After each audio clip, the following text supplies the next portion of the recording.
करो अनम्यूट।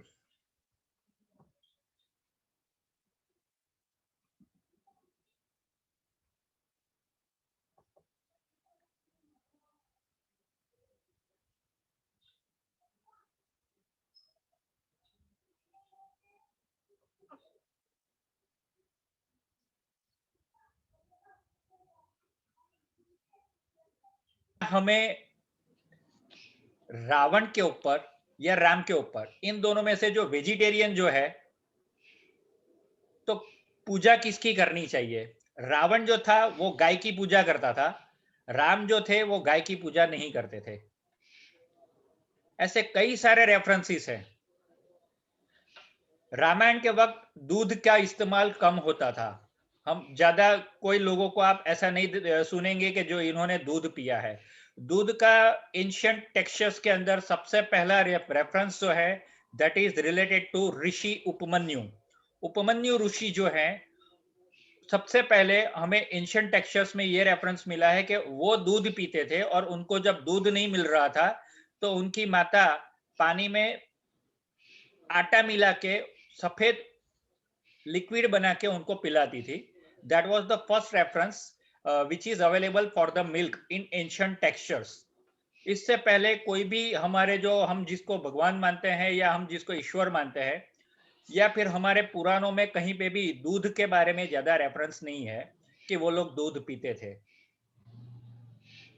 तो ये जो सारी बातें हैं, तो ये जो सारी बातें विष्णु इंद्र की, अब यहाँ पे बात करें तो इंद्र वॉज द पर्सन जो, ये गाय जो थी वो गाय की कई जगह पे हम लोग जो यूज करते थे, गाय का गोबर था या गाय का जो दूध था वो पीने में यूज नहीं करते थे लेकिन औषधियां बनाने में यूज करते थे। Indra was the first person कि जिन्होंने गाय के दूध में से, गाय के मूत्र में से और गाय के गोबर में से औषधियां बनाई है, जिसका रेफरेंस हमें अथर्ववेद के छठे मंडल में मिलता है। सॉरी, ऋग्वेद के छठे मंडल में मिलता है। ऋग्वेद के छठे मंडल में इंद्र के बारे में बहुत कुछ ऐसे औषधि बनाने वाले एक वैद्य की तरह उनका रेफरेंस दिया गया है। हालांकि छठा मंडल जो है वो भारद्वाज ऋषि का है, जिसमें विमानों के बारे में बहुत सारी बातें कही गई है। लेकिन ऋग्वेद के ये मंडल में एक जगह पे, ऋग्वेद में सबसे ज्यादा अगर किसी के बारे में डिस्क्रिप्शन मिलता है तो दैट इज इंद्र। वेदों में अगर सबसे ज्यादा, और ऋग्वेद के अंदर जितनी भी ऋचाएं हैं उसमें से ऑलमोस्ट 1/4 ऋचा यानी 25% रेफरेंसेस इंद्र के बारे में हमें ऋग्वेद से मिलता है। तो दिस इज अबाउट द वैदिक टेक्सचर्स। वेदों में हमें इंद्र के बारे में जो कहानियां मिली हैं, वो कहानियों में कई अलग अलग बातें हैं। हम लोग कई कहानियों की बातें जो है वो आज हम नहीं करेंगे, लेकिन इंद्र के जो नगरी है, इंद्र का जो रेफरेंस है, इंद्र की जो हिस्ट्री है वो क्या है और किस तरह से है, वो हम आज थोड़ी बात शुरू करेंगे। इंद्र की जो नगरी है, वो नगरी का नाम इंद्रवती, इंद्रवती यानी स्वर्ग का कैपिटल। हम जिसको स्वर्ग बोलते हैं उसका एक कैपिटल, यानी स्वर्ग वाज अ स्टेट। स्वर्ग नाम का एक स्टेट था जिसका जो कैपिटल था वो इंद्रवती, जिसको एंशिएंट टेक्सचर्स में नाम दिया गया है अमरावती। अमरावती यानी जो लोग जहां पे अमर रहते थे, ऐसी अमवती। अमवती यानी नगरी, अमरा अमवती यानी जहां पे लोग अमर रहते थे, ऐसी नगरी। तो ये लोगों के पास जो औषधियां थी, जो ये लोग जो औषधियां पीते थे, उस औषधियों की वजह से उन लोगों की हेल्थ जो थी वो इतनी अच्छी रहती थी। जो वहां पे रहने वाले जो लोग थे, they were known as the citizen of Amaravati. तो इस वजह से वो सिटी का नाम पड़ा था अमरावती। अच्छा, अब हमने जब शंकर की कहानी सुनी थी तब हमने बताया था कि भाई शंकर ने पूरी धरती पे जो जमीन थी उसको 7 हिस्सों में बांट दिया था और 7 हिस्सों में 7 इंद्र को वहां के अलग अलग किंग बनाए थे। तो ये जो 7 इंद्र जहां के 7 किंग बने थे, तो इसका मतलब ये हुआ कि 7 इंद्र हुए तो 7 अमरावती हुई। तो ये जो अमरावती अलग अलग 7 थी उस वक्त, वो कौन कौन सी थी, वो कहां पे थी, वो आज मैं एक बहुत शॉर्ट में आप लोगों को बता दूंगा। ज्यादा टाइम आज मैं लेने वाला नहीं हूं। सबसे पहले जब विष्णु का हमने देखा था तो उसका मैप मैंने आपको दिया हुआ है। उसका मैप मैंने हिस्ट्री ऑफ गॉड के अपने व्हाट्सएप के ऊपर मैंने शेयर भी किया है, और फिर भी अगर किसी को चाहिए तो ये मैप मैं वापस शेयर कर सकता हूं। एंशियंट पर्शिया में जहां पे सूश करके कास्पियन समुद्र के दक्षिण में सूश करके आज ईरान के अंदर ये सिटी है। This city is pertaining to Iran today. ये ईरान के अंदर सूश करके एक सिटी है, जो ओरिजिनली जो सबसे पहले अदिति के जो पुत्र थे, अदिति के जो 7वें बेटे थे, वो जो इंद्र थे, उन्होंने जो अपनी सिटी बसाई थी, दैट इज इन सूश। वो सूश करके जो शहर है वहां पे बसाई थी। उसके साथ साथ दूसरी जो अमरावती, जो हम भारत की बात करते हैं, भारतवर्ष के अंदर, that was near to Bhutan. वो भूटान के थोड़े ऊपर, भूटान के नॉर्दर्न साइड पे एक और सिटी थी जिसका नाम भी अमरावती था। एक और अमरावती जो आज महाराष्ट्र में विदर्भ के पास है, उसका नाम भी अमरावती था, जो असल में अमरावती नहीं थे। वो जो नाम था वो अंबा देवी के नाम से अमरावती बना हुआ था। तो that is not the original city. हमारा जो ओरिजिनल भारत का जो अमरावती था, that was near to Bhutan. वो भूटान के पास था। और हमारे कई शास्त्रों में ऐसा रेफरेंस है कि ब्रह्मदेव की जो नगरी थी उसके नजदीक ही अमरावती बनी हुई थी। तो हमारे जो हमने ब्रह्मा की जब बातें की थी, तो हिमालय से ऊपर, नेपाल से ऊपर ब्रह्मा का पूरा एरिया, और धीरे धीरे ब्रह्मा जहां से माइग्रेट हो गए थे, ब्रह्मदेश यानी आज का बर्मा, म्यांमार, तो उनके बीच में जो एक सिटी थी, that was known as Amravati. आज वहां पे हिमालय आ गया है और हिमालय पूरी तरह से बिखर गया है। तो at present there is no city there. आज वहां पे कोई सिटी नहीं है, जहां पे पूरा पहाड़ी इलाका बन गया है वो। तो वो सिटी आज वहां पे नहीं है। Every year what is happening, अच्छा वहां पे जमीन थी, लैंड थी, तो पहाड़ कैसे बन गया, वो भी एक जियोलॉजिकल एक इंसिडेंस है।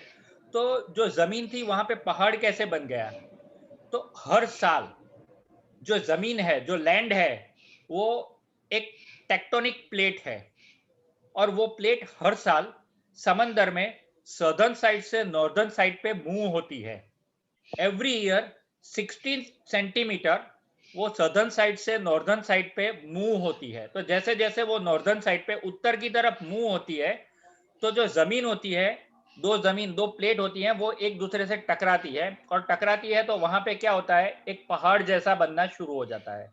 तो धीरे धीरे हमारा हिमालय भी उस तरह से, हिमालय की भी हाइट जो है वो ग्रेजुअली इंक्रीज हो रही है। तो वहां पे जो मैदान था, वो मैदान आज पहाड़ी इलाका बन गया है, क्योंकि कई सारी जगह आज भी दक्षिण चाइना में, और या तो फिर हमारे जो ये नेपाल से लेके भूटान तक का जो कई इलाका है, वो पहले जो मैदानी प्रदेश था, आज वो पहाड़ी प्रदेश बन गया है। तो ये धीरे धीरे जियोलॉजिकल एविडेंस, और इसका सबसे पहला एविडेंस अगर आपको देखना है, तो ये एविडेंस यूएन शांग ने अपनी किताब में, जहां पे जमीन है ऐसा रेफरेंस दिया हुआ है, वो जगह पे आज पहाड़ियां हैं ऐसा रेफरेंस हमें आज, अगर आप गूगल मैप से या तो फिर गूगल अर्थ से देखेंगे, तो वो सारे इलाके आपको उस तरह से दिखेंगे कि भाई युआन शांग ने यहाँ पे लिखा था कि ये मैदानी प्रदेशों में उसने रात बिताई थी, या तो यहाँ पे उन्होंने, ये नगरी में उन्होंने रात को रुके थे। वो नगरिया जहां जहां पे भी, वो स्टेट जहां जहां पे भी जो थे, वहां पे आज आपको पहाड़ी इलाका दिखेगा। जबकि युआन शांग की किताब में ये साफ शब्दों में लिखा गया है कि ये सारे मैदानी प्रदेश है। तो this is the recent incidence, this is the recent evidence कि ये जो हम मैदानी प्रदेशों की बात कर रहे थे, जहां पे आज पहाड़ बन गए हैं, ऐसे ही इंद्र की ये जो नगरी थी, जहां पे अमरावती जो नाम था, वो अमरावती आज पहाड़ी इलाका बन गई है। और उसका रेफरेंस हमें वापिस तिबेटियन आर्काइव्स के अंदर कई सारी किताबें हैं, कई सारे ऐसे रेफरेंस है जिससे आज हमें वो मिलता है। और फ्रिक्वेंटली मेरी कहानियां, ये मेरी स्टोरी में मैंने जो रेफरेंसेस लिए हैं, that is from either Persian archives, और फ्रॉम अरबियन आर्काइव्स, और फ्रॉम तिबेटियन आर्काइव्स, और फ्रॉम श्रीलंकन आर्काइव्स। वाई इन लोगों के रेफरेंस मैंने क्यों लिए हैं, क्योंकि इन लोगों के पास हमारी जो पौराणिक कहानियां हैं उनसे रिलेटेड कई सारी स्टोरियां हैं, स्टोरीज कई सारी हैं उनके पास, और वो स्टोरी सारी हमारी पौराणिक माइथोलॉजी जिसको हम बोलते हैं, वो माइथोलॉजी के साथ कोऑर्डिनेट करती है, विच इज सेइंग दैट कि this is not mythology, this is history. और ये हिस्टोरिकल एविडेंस है, क्योंकि आर्काइव्स में जब भी कोई चीज प्रिजर्व होती है तो that is approved by Asiatic society, that is approved by another historical societies, all kind of historical societies. तो उसके बाद ही आर्काइव्स के अंदर वो हिस्टोरिकल एविडेंस के तौर पे हिस्ट्री डिपार्टमेंट के अंदर उसको प्रिजर्व किया जाता है। तो this is historical evidence in Tibetan archives. अच्छा, अमरावती की जो हमने बात की, दो अमरावती की बात की। एक अमरावती हमने बहुत बताया कि that is in Iran at present, which is in the name of Shush. दूसरी जो है that is at Tibet, that is northern side of Tibet, Tibet के नॉर्दर्न साइड पे है। इसके अलावा तीसरी एक जो अमरावती है वो अमरावती है मैक्सिको में। मैक्सिको यानी अमेरिका। अमेरिका के अंदर, अमेरिका के जो नॉर्थ अमेरिका का जो सदर्न पार्ट है वहां पे तीसरी अमरावती थी, और वहां पे रावण के साथ जो इंद्र थे वो इंद्र को रावण ने हराया था, और वो इंद्र को हराने के बाद Indrajit was known as, Meghnad was known as Indrajit. और वहां पे इंद्र को हराने के बाद वहां पे रावण का शासन था, और मेक्सिको में उसके बाद रावण ने मय दानव को वहां पे राज शासन पे बिठाया था। तो that was the beginning of Maya Danava dynasty. मय दानव की जो संस्कृति है, मायान संस्कृति हम आज जिसको बोलते हैं, 2012 में हम जो बोल रहे हैं बार बार कि 2012 में वो वर्ल्ड एंड होने वाला था, कैलेंडर खत्म होने वाला था, वही मय दानव का जो कैलेंडर था, मायान संस्कृति है, उसका बिगिनिंग वहां पे रावण ने इंद्र को हराने के बाद किया था। तो that was the third Amravati, वो वहां पे थर्ड अमरावती है। अच्छा, इसका एक एविडेंस ये भी है, रावण ने वहां पे मय दानव को बिठाया था, तो मय दानव की जो ग्रैंड मदर थी उसका नाम था सालक टंकटा। सालक टंकटा की आज भी मेक्सिको में आज भी सालक टंकटा की पूजा होती है। वहां की जो देवी है दैट इज नोन एज सालक टंकटा, और वो मय दानव की ग्रैंड मदर है। ओके, इसके अलावा अगर हम बात करें इंद्र की, अगर बात करें तो इंद्र को हम गॉड ऑफ लाइटनिंग यानी बिजली या तो पानी या तो थंडरस्टॉर्म या तो बारिश के देवता गिनते हैं। वृत नाम का जो राक्षस था, वो वृत यानी क्या होता है, संस्कृत में वृत का मतलब होता है सूखा। जहां पे भी सूखा पड़ता है वहां पे अगर बारिश होती है तो सूखा वहां पे चला जाता है, दुकाल वहां पे चला जाता है, और वहां पे बारिश की वजह से नई फसल उगना शुरू हो जाता है। तो जहां जहां पे वृत की वृत का शासन यानी दुष्काल जहां जहां पे भी शुरू होता है, जहां जहां पे भी सूखा पड़ता है, वहां वहां पे लोग इंद्र की पूजा करते हैं, इंद्र का हवन करते हैं। अब हवन करना जो है वो इंद्र का हवन क्यों करते हैं, what is Indra? Indra means आप यज्ञ करते हैं, यज्ञ करने के बाद यज्ञ में पंच तत्व जो अलग अलग होते हैं वो इकट्ठा होके आकाश में सम्मिलित होते हैं। इंद्र यानी अगर हम वायु बोले तो वायु भी इंद्र है, अग्नि बोले तो वो भी इंद्र है, पानी बोले तो वो भी इंद्र है, आकाश बोले तो वो भी इंद्र है, और जमीन बोले, पृथ्वी बोले तो वो भी इंद्र है। ये सब अलग अलग इंद्र है। पांच पांडव है, पांच पांडव भी अगर आप देखेंगे तो वो पांच पांडव कोई अलग अलग नहीं थे, they all were the son of different Indras, वो पांच अलग अलग इंद्र के पुत्र थे। तो वो जो इंद्र है, वो पांचों इंद्र जब सम्मिलित होते हैं तब बादल बनता है, और बादल बनने के बाद बारिश होती है। तो दैट इज अ साइंस, वो भी एक विज्ञान है। और विज्ञान की ये प्रक्रिया जो है उसमें जो बादल बनते हैं, बादल बन के जो बारिश होती है, that is called Indra. Indra यानी बरसना, पानी का बरसना, उसको भी हम इंद्र बोलते हैं। तो ये एक इटियोमोलॉजी है। इंद्र का मतलब ये एक और होता है कि जहां पे बारिश होती है, सूखा होता है, उसका नाश होता है, क्योंकि वहां पे इंद्र की वर्षा वर्षा इंद्र बरसते हैं, वहां पे पानी बरसता है। वरुण, वरुण जो है वो भी एक इंद्र है, वरुण यानी पानी। अच्छा, इंद्र के दो वाहन है। हमें पता है कि इंद्र का एक वाहन जो है वो क्या है, तो क्या ऐरावत, ऐरावत यानी सफेद हाथी। उसके अलावा इंद्र का एक और वाहन है जिसका नाम है उच्चैश्रवा। उच्चैश्रवा क्या है? जैसे उसके पास सफेद हाथी था, वैसे ही उसके पास सफेद घोड़ा था। सफेद हाथी मिलने से पहले इंद्र जिसके ऊपर सवारी करते थे वो था उच्चैश्रवा। और अलग अलग इंद्र जो हैं वो अलग अलग इंद्र के पास अलग अलग व्हीकल थे। उच्चैश्रवा नाम का जो घोड़ा था दैट वाज अ प्लेन, वो एक विमान था। और वो जो विमान था वो हवा में उड़ने वाला, ये जो घोड़ा है वो भी हवा में उड़ने वाला, जमीन पे चलने वाला और पानी में तैरने वाला ये घोड़ा था, जिसका हम कल्कि के अंदर भी वही बात रेफरेंस ले रहे हैं। तो Uchchaishrava is one kind of विमान। हमारे भारद्वाज ऋषि के जो अलग अलग विमानों के नाम है उसमें एक विमान का नाम उच्चैश्रवा है। तो Uchchaihshravas was the name of that vimana which was available with Indra. अब जैसे हमने बताया उसके पेरेंट्स जो हैं वो पेरेंट्स कौन है, तो क्या अदिति और कश्यप। तो वो कश्यप भी कहलाए या आदित्य भी कहलाए। उनकी पत्नी कौन कौन थी? उनकी पत्नी जो थी उसमें सबसे पहले उनकी पत्नी का नाम हमें पता है कि इंद्राणी। जैसे इंद्र एक पोस्ट हो गई वैसे इंद्राणी, जैसे हरेक का रुद्र है तो रुद्र की पत्नी को हम रुद्राणी बोलते हैं, वैसे ही इंद्र है तो इंद्र की पत्नी को हम इंद्राणी बोलते हैं। तो इंद्र जो आनी यानी पत्नी, उनकी बेटर हाफ। तो इंद्राणी ये कोई नाम नहीं है, उनकी पत्नी का जो नाम था वो अलग अलग जगह पे हमें अलग अलग मिलता है। उसमें से एक नाम है शची, दूसरा नाम है सूची, तीसरा नाम है पौलोमी। तो ये अलग अलग इंद्र के साथ जुड़े हुए उनकी पत्नियों के नाम है। अच्छा, उनके बच्चे, इंद्र के कितने बच्चे या क्या क्या नाम है, तो ये बच्चे जो हैं इसका भी मैं आर्कियोलॉजिकल एविडेंस और ये मैं आपको बताता हूं इसके बाद। ये जो नाम है उसके बाद जयंता उसके बेटे का नाम था, इंद्र के बेटे का नाम था जयंत। और ये जयंत जो था वो सूश नगरी का इंद्र के बाद का राजा था। That is available in Persian archives. ये जो कहानी है वो पर्शियन आर्काइव्स के अंदर प्रिजर्व की गई है। जयंत, जयंत उसका बेटा था और जयंती उसकी बेटी थी। ये जयंती करके जो बेटी है वो कौन से इंद्र की बेटी है वो भी मैं आपको बताता हूं। ये भारत के अंदर जो हमारा जो भूटान के ऊपर जो राजा था इंद्र, उसकी बेटी का नाम था जयंती। और जो जयंती है उसके साथ साथ उसकी एक और बेटी थी, जयंती की जो सिस्टर थी उसका नाम था देवसेना।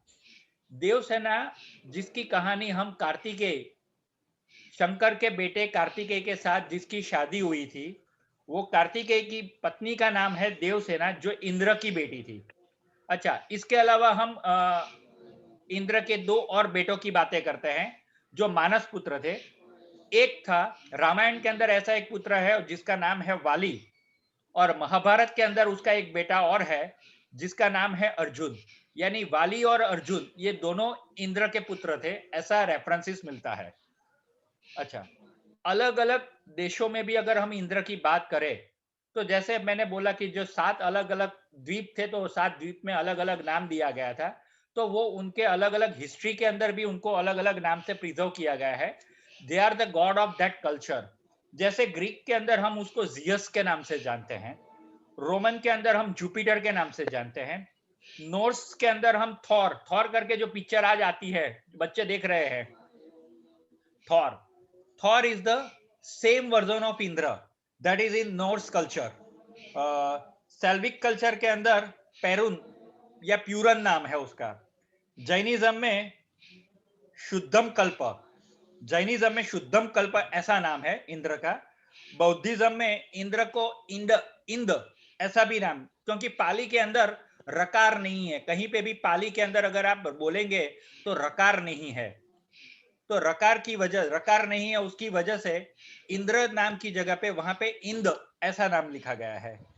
इंडो यूरोपियन में पेरकुनस, जोलोमिक्स, टाओमाइस, ऐसा अलग अलग बहुत सारे नाम है। इसके अलावा इंद्र के बारे में अगर हमें कहानियां चाहे तो जापानीज स्टोरीज भी है, चाइनीज स्टोरीज भी हैं, इंडोनेशिया में भी इंद्र के नाम से कई सारी अलग अलग नाम हमें मिलते हैं।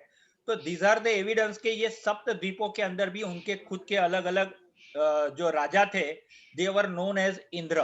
ये सब इंद्र के नाम से जाने जाते थे। और ये सब आर्काइव्स के अंदर हमें अलग अलग जगह पे इंद्र के एविडेंस हमें मिल रहे हैं। अच्छा, इसके अलावा इंद्र के जो हमारे शास्त्रों में जो नाम मिलते हैं, वो शास्त्रों के नाम हमें अलग अलग आर्काइव्स में कहां से मिलते हैं। जैसे कि एक नाम है शक्र। शक्र मीन्स द पावरफुल वन, जो बहुत पावरफुल होता है उसको शक्र बोला गया है। ऋग्वेद में एक जगह पे शक्र का उल्लेख सिर्फ एक ही जगह पे है, 5वें मंडल में है। लेकिन शक्र बौद्धिज्म में इंद्र को शक्र भी बोला जाता है। बुद्धिज्म में इंद्र का एक नाम जो है वो शक्र है, और बुद्धिज्म में हर जगह पे इंद्र को शक्र के नाम से जाना गया है। That is available in Japanese archive. Japanese archive, Korean archive में भी इनको शक्र के नाम से, और चाइनीज आर्काइव में भी उनको शक्र के नाम से लिखा गया है। तो this is available in Buddhism. और बुद्धिज्म के जितने भी एविडेंस हैं, बुद्धिज्म जो हम देखते हैं वो करीब 2500 साल पहले गौतम बुद्ध से जो शुरू हुआ, वो बुद्धिज्म की मैं बात नहीं कर रहा हूं। बुद्धिज्म उससे पहले ऑलरेडी शुरू हो चुका था। अलग अलग बुद्ध उससे पहले भी थे। Gautam Buddha was the 24th Buddha. Gautam Buddha 24वें बुद्ध थे। 8वें बुद्ध जो थे वो थे रावण, और चौथे बुद्ध ऋषि कपिल थे। तो they all were Buddha, they were the known as Buddha. ये अलग अलग बुद्ध थे। गौतम बुद्ध 24वें बुद्ध थे। लेकिन गौतम बुद्ध के बाद जो अलग अलग टेक्सचर्स लिखना शुरू हुआ था, उसमें इंद्र का नाम शक्र के नाम से जाना गया है। और इसका अलग अलग हिस्टोरिकल एविडेंस अलग अलग उनके बौद्धिस्ट टेक्सचर्स के अंदर भी मिलते हैं। और ये टेक्सचर्स हिस्टोरिकल एविडेंस के तौर पे अलग अलग कंट्रीज में, जैसे मैंने बताया कि जापान, कोरिया, ताइवान और चाइना, ये 4 देशों में अलग अलग जगह पे ये नाम से, ये एक राजा थे ऐसा नाम प्रिजर्व किया गया है। दूसरा एक नाम है वृषण। वृषण यानी बहुत माइटी होता है, जो यूज होता है, उसको हम वृषण कहते हैं। मेक्सिको के जो इंद्र थे, ही वॉज नोन एज वृष्ण, वृषण। वो वृषण के नाम से जाने गए हैं। और इसके एविडेंस हमें आज भी ऑक्सफोर्ड यूनिवर्सिटी के अंदर प्रिजर्व किए गए हैं, क्योंकि उस वक्त अमेरिका का जो भी हिस्ट्री था, वो सारा हिस्ट्री धीरे धीरे ऑक्सफोर्ड के अंदर प्रिजर्व किया गया है। इसके अलावा वृथन एक नाम और है। वृथन या वृथन मीन्स जिसने वृत को मारा था।